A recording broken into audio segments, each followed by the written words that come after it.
Bonjour tout le monde et bienvenue dans ce nouveau Monsieur Manga se présente. Aujourd'hui on va parler d'un manga que j'ai découvert assez récemment. J'avais déjà vu l'adaptation animée, mais je me suis plongé tout récemment dans le manga. Aujourd'hui on va parler de Hellsing. Là j'ai limité à vampire mais c'est très mal fait. Avant de commencer, j'aimerais vous raconter une petite histoire qui entoure la série Hellsing et moi. Il y a quelques années, j'ai un ami qui m'a conseillé la série Hellsing.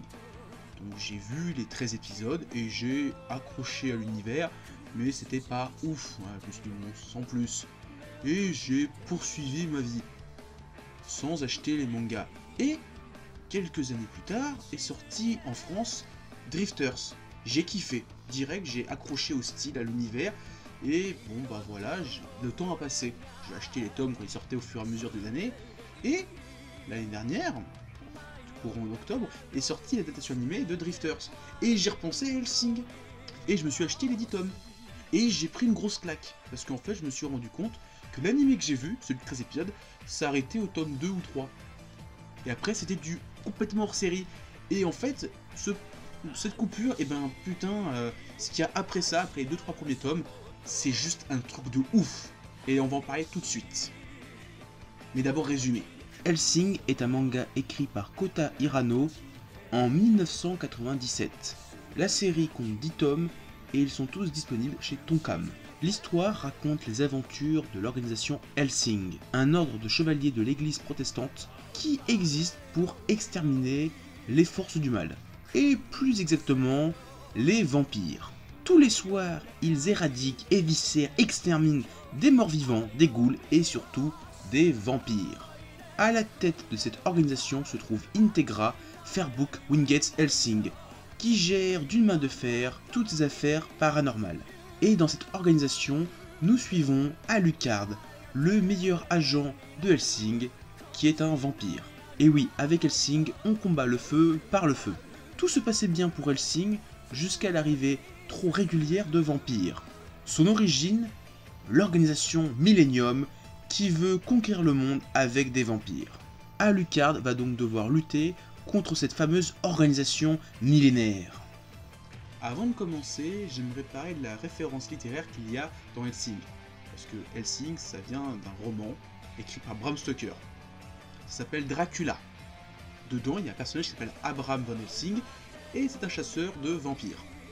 Durant l'histoire de Dracula, il rencontre les personnages et les aide à affronter et battre Dracula. Et donc, les personnages qu'on voit dans cette série, l'organisation Hellsing, eh bien ce sont les descendants de Abraham von Hellsing qui a affronté Dracula il y a un siècle. Donc, Dracula a vraiment existé dans l'univers de Hellsing. Et déjà, je trouve ça putain de classe, parce que Hellsing, Abraham von Hellsing pour être exact, eh ben il a été joué par deux putains d'acteurs. Déjà, il a été joué par Tony Hopkins, à savoir Hannibal Lecter et Odin dans le Marvel Cinematic Universe. Et en 2004, il a été aussi adapté par Hugh Jackman. Mais ça, faut l'oublier parce que le film, il est hyper naze. Vraiment très très naze. Après cette petite interlude culturelle, faut que je parle du dessin. Ah, c'est juste un truc de ouf. Alors au début, ça paye pas de mine, c'est vraiment très très laid. L'auteur n'a pas encore tout son style, tout son potentiel n'a pas été exploité. Et passé le tome 2-3, c'est une putain de claque. Et au fur et à mesure des tomes, ça devient de plus en plus beau, de plus en plus ouf. En même temps, entre chaque tome, il se passe 1 an ou 2, donc l'auteur a le temps de s'améliorer. Mais waouh. Pour vous faire un petit schéma, une petite explication, là, on va passer en mode voix off. Je vais vous présenter une page de Drifters, parce que c'est une page que je trouve qui remet bien, qui synthétise bien tout ce qu'a réussi à faire l'auteur, et vous allez comprendre pourquoi je trouve que son style est juste ouf.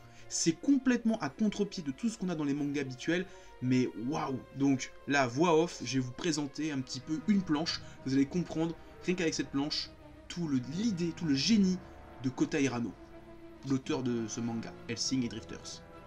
Donc je veux parler du travail sur le noir qu'a fait Kota Hirano. Ce travail est juste fou.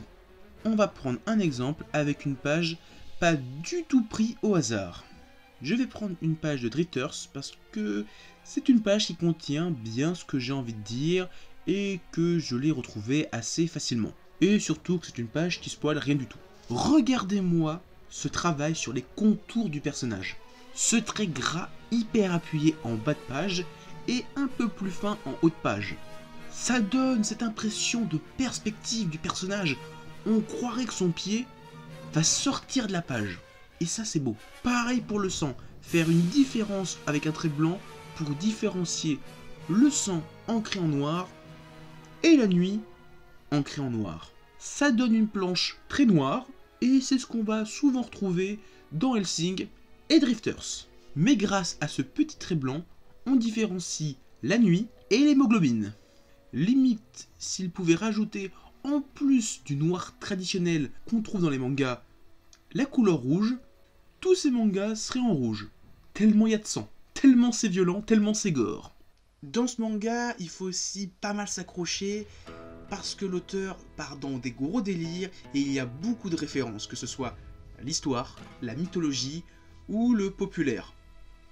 Et donc je vous conseille une chose, restez bien éveillé quand vous lisez un tome parce qu'il y a beaucoup de références et si vous voulez bien les capter, bien les comprendre, faut pas lire ça à minuit et demi ou à 3h du matin, hein. Conseil d'amis. Par exemple, un gros exemple qui est assez simple et pas trop spoilant, parce que c'est une sorte de chapitre de 3-4 pages hors série, où Alucard il discute avec son arme à feu. Il se retrouve dans un monde face à Bruce Willis, qui lui parle en lui faisant des références à ses films. Donc genre il nous parle du 5e élément, de Pulp Fiction, de Die Hard. Si vous n'êtes pas familier avec tous ces délires, vous allez rien comprendre, vous allez dire qu'est-ce que tu racontes, l'auteur? Explique-moi. La première fois j'étais un peu comme ça. Après je me suis rendu compte qu'en fait c'était Bruce Willis. Et donc je dis ah d'accord. Mais voilà, vous êtes avertis, il y a des gros délires. De très gros délires. Si vous aimez les jeux vidéo, vous allez être servi, parce que l'auteur de ce manga est un vétéran des jeux vidéo, et il case pas mal de références à plein de jeux, genre Age of Empires, Final Fantasy, Castlevania, dans les titres de ses chapitres. Et donc c'est toujours marrant à voir, surtout que en plus, ces références jeux vidéo, c'est un gros lien avec l'arc qu'il met dans cet homme. Donc tout ça j'aime bien. Et comment ne pas parler de ces références geek otaku sans parler de ses éditos? À la fin de chaque tome, l'auteur a l'habitude de nous raconter sa vie, car entre deux tomes, il s'est souvent passé 1 an ou 2, donc il nous tient au courant. Et c'est l'occasion pour lui de nous montrer que c'est un gros otaku. Par exemple, il y a un tome où il dit « Oh, il s'est passé pas mal de choses durant 1 an ». Genre par exemple, Robin a dit « Je veux vivre ». Grosse référence à One Piece. Et ça fait plaisir. Et s'il n'y avait que One Piece, ça serait trop facile. On a du Gundam, du Jojo, du Baki. Ah ouais, l'auteur c'est un fan hardcore. Là il nous sort des trucs mais vraiment qui sont dans le deepness du deepness de l'otaku. Parce que ces mangas que j'ai cités, tout le monde ne les connaît pas forcément. Ou alors ne les connaît pas en profondeur. Parce que tout le monde connaît Gundam de nom, mais très peu de gens ont vu les séries. Allez voir mon Monsieur Manga se présente sur Gundam. Ce que j'aime aussi dans cette série, et surtout avec cet auteur, c'est comment il arrive à changer les tons. Comme je l'ai dit précédemment, il a un trait très gras, très épais, très appuyé, qui donne un côté très sombre. Et d'une page sur l'autre, on a un trait beaucoup plus fin, beaucoup plus burlesque, où les personnages sont très chibi et disent n'importe quoi et font n'importe quoi. C'est là pour détendre l'atmosphère, sortir une petite blague d'otaku, et voilà, ça nous apaise entre deux grands massacres. C'est un petit peu comme Puck dans Berserk, parce que Puck, si on l'enlève dans Berserk, le manga devient hyper sombre, hyper dur. Puck c'est là un petit peu pour alléger le tout, donner une petite pointe d'humour, une petite pointe de gentillesse dans ce monde de brutes. Et là, dans ce manga, on n'a pas Puck, on a juste des blagues qui sortent comme ci, comme ça. Il faudrait aussi que je parle des thématiques qu'il y a dans cette série. Et ça va être très dur. Parce que ce manga, c'est un petit peu comme un film de série Z. Il y a des gros délires. Et là je vais spoiler un petit peu, donc bandeau spoil, vous allez comprendre en quelques instants quand je vais spoiler que c'est une sorte de gros délire qu'a eu l'auteur et c'est vraiment super cool. Si vous rentrez dans le délire, vous allez kiffer le manga. Si vous rentrez pas dans le délire, je pense que ça va vous faire chier et que vous allez vite lâcher. Là je vais pas encore spoiler, ça sera dans quelques instants, donc là vous pouvez encore rester. De base, le manga se passe en Angleterre, donc une terre protestante. Toute l'église est protestante, tout ça. Et il y a une sorte d'autre organisation comme Hellsing au Vatican, donc à savoir une église catholique. Et donc à plusieurs reprises dans le manga, on va voir ces conflits catholiques-protestants. C'est sympa, voilà, je veux juste en parler. Surtout ce qui est marrant, parce que Hellsing, c'est le chasseur de vampires pour l'église protestante, et les catholiques, bah, ils ont la division Iscariote. Iscariote étant le nom de Judas. Voilà, je voulais juste sortir un truc comme ça, la culture. Donc ça y est, là on rentre dans la zone spoiler. Donc cassez-vous jusqu'au timer indiqué, parce que ça y est, là on rentre dans du spoil. Donc le gros délire dont je voulais parler, c'est que les grands méchants de la série, ceux qui arrivent au tome 4, 5 à peu près, ce sont des nazis vampires qui attaquent l'Angleterre et qui vivent au Brésil depuis un demi-siècle.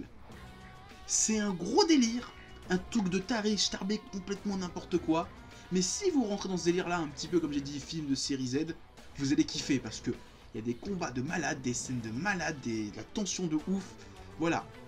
Si vous n'arrivez pas à rentrer dans le délire nazi, c'est mort, parce que voilà, toute la série se passe le combat entre Hellsing et les nazis, enfin les vampires nazis. Donc voilà, si vous n'avez pas ce délire, cassez-vous, je vous aurais prévenu. Au final, qu'est-ce que j'ai pensé de ce manga? Eh ben, c'est du très bon.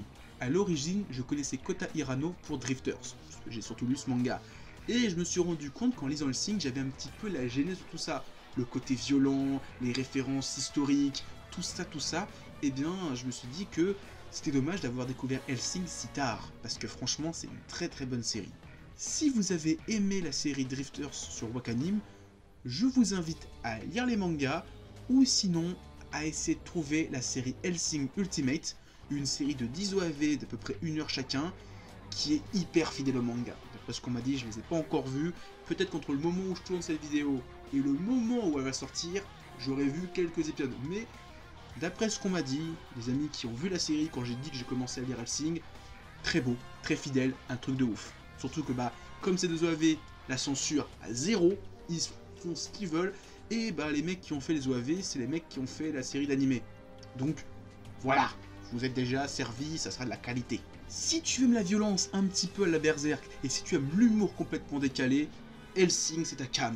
Je te le dis, tu vas kiffer. Donc allez, va lire ça, c'est sur 10 tomes, c'est trop bien. Surtout que bah au moins t'es sûr et certain qu'il n'y aura pas d'attente entre 2 tomes comme Drifter, parce que la série est finie. Ça c'est bien. Et sur ce, moi je te dis à plus, continue à lire des mangas, arrête des animas, et à t'éclater en regardant. Allez, ciao!